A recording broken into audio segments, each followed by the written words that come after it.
Comme promis, aujourd'hui, je vais vous lire une autre histoire qui s'appelle Le plus beau crapaud du monde. C'est une histoire écrite par Blandine Pénicaud et les dessins ont été faits par Mireille Levert. Le plus beau crapaud du monde.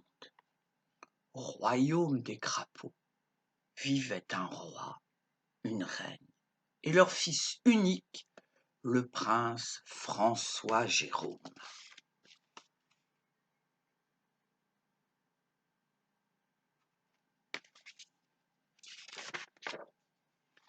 La reine disait 10 fois par jour: notre François Jérôme est le plus beau crapaud du monde. Et le roi ajoutait toujours: et c'est le plus fort et le plus intelligent. Le prince François Jérôme et ses parents habitaient un château bâti au milieu d'une mare sur le plus gros nénuphar du royaume. François Jérôme aimait surtout les jeux que sa mère, la reine, lui interdisait. Elle lui répétait toute la journée: ne tire pas les ailes des papillons, n'éclabousse pas ton père quand il fait la sieste, ne coasse pas si fort et ne te déguise pas en hameçon pour faire peur aux poissons. Et surtout, ne t'aventure jamais dans la forêt, tu y rencontrerais Ventrue la velue, la vieille araignée qui est une ignoble sorcière. Mais le petit prince n'en faisait qu'à sa tête. Heureusement, la fée Lucile, sa marraine, la belle libellule bleue, veillait sur lui, et elle arrivait toujours à temps pour réparer ses bêtises. Seulement un beau jour, le prince François Jérôme décide de quitter le royaume des crapauds pour découvrir le monde. Il sort en cachette du château, il traverse la mare et il entre dans la forêt. Il sait bien que c'est le domaine de l'ignoble araignée sorcière Ventrue la velue, mais ça lui est bien égal. François Jérôme n'a pas peur, il est bien trop content de partir à l'aventure.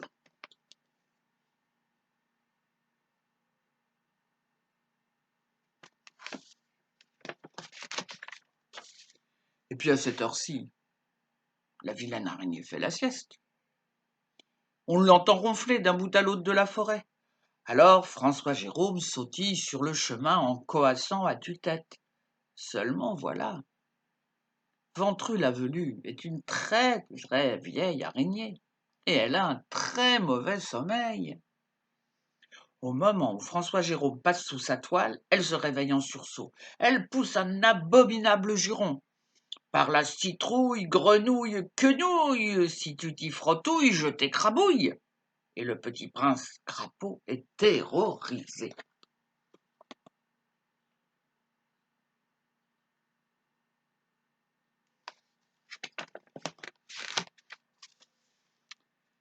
Et au moment où il va s'enfuir, Ventrue la velue lui jette un sort diabolique. Par tous les cafards du placard de Zanzibar, misérable crapaud, te voilà moutard.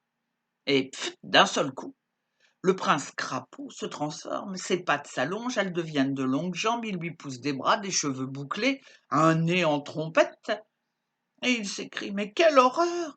Moi qui étais le plus beau crapaud du monde, j'ai perdu ma belle peau de crapaud, mes belles petites pattes de crapaud, mes beaux gros yeux de crapaud, et me voilà devenu un affreux garçon.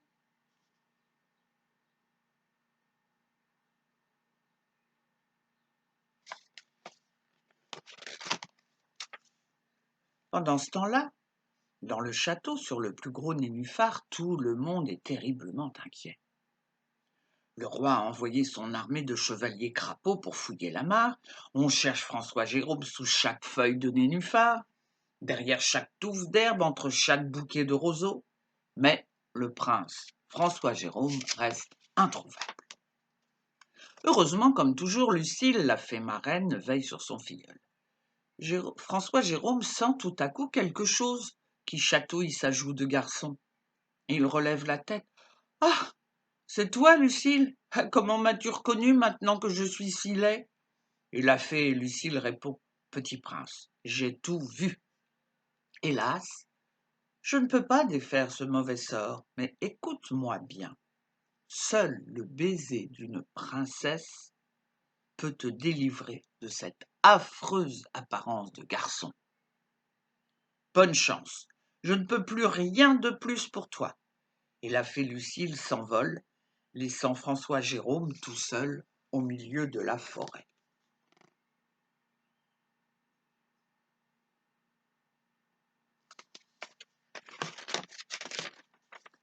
Il se dit: recevoir le baiser d'une princesse, moi, maintenant que je suis si laid, personne ne voudra plus jamais m'embrasser. Il se remet en route bien tristement, et il marche des jours et des jours dans la forêt. Enfin, il arrive à une clairière, et là-bas, au loin, il y a un immense château. François Jérôme s'écrie: quel grand château! Il doit bien y avoir une dizaine de princesses. Et plein d'espoir, il se remet en route. Et tout à coup, rataplan, rataplan, un roulement de tambour le fait sursauter. C'est le héros du roi. Il crie très fort pour que tout le monde entende. Avis à la population, le roi a décidé de marier la princesse Annabelle, sa fille. Les prétendants sont priés de se présenter sans tarder. François Jérôme se dit: une princesse à marier? Ben, c'est exactement ce qu'il me faut. Si Annabelle accepte de m'épouser, elle me donnera un baiser, je redeviendrai crapaud et je pourrai rentrer chez moi. Sans perdre un instant, il court vers le château. Il escalade les marches, il entre sans frapper, et Annabelle est là, assise dans un grand fauteuil jaune. Elle regarde par la fenêtre, et quand elle entend rentrer François Jérôme, elle dit sans se retourner: si vous êtes un prince, je vous préviens tout de suite, je ne veux pas me marier.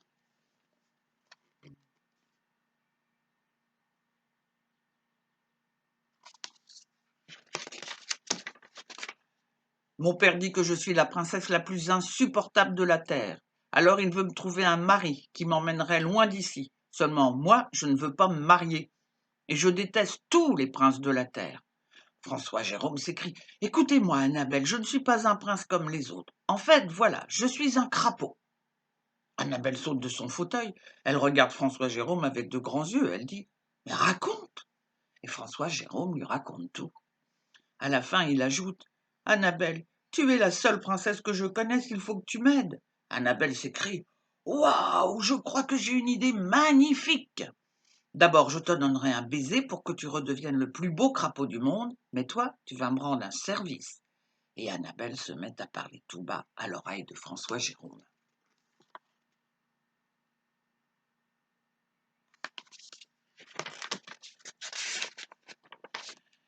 Dès le lendemain, le roi, tout heureux, annonce à toute la cour réunie le prochain mariage de la princesse Annabelle et du jeune prince François Jérôme.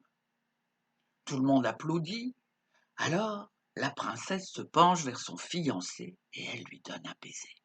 Et pfft, d'un seul coup, le prince disparaît. À sa place, on ne voit plus qu'un petit crapaud vert aux gros yeux globuleux. Et depuis ce jour, le roi ne parle plus du tout de marier sa fille.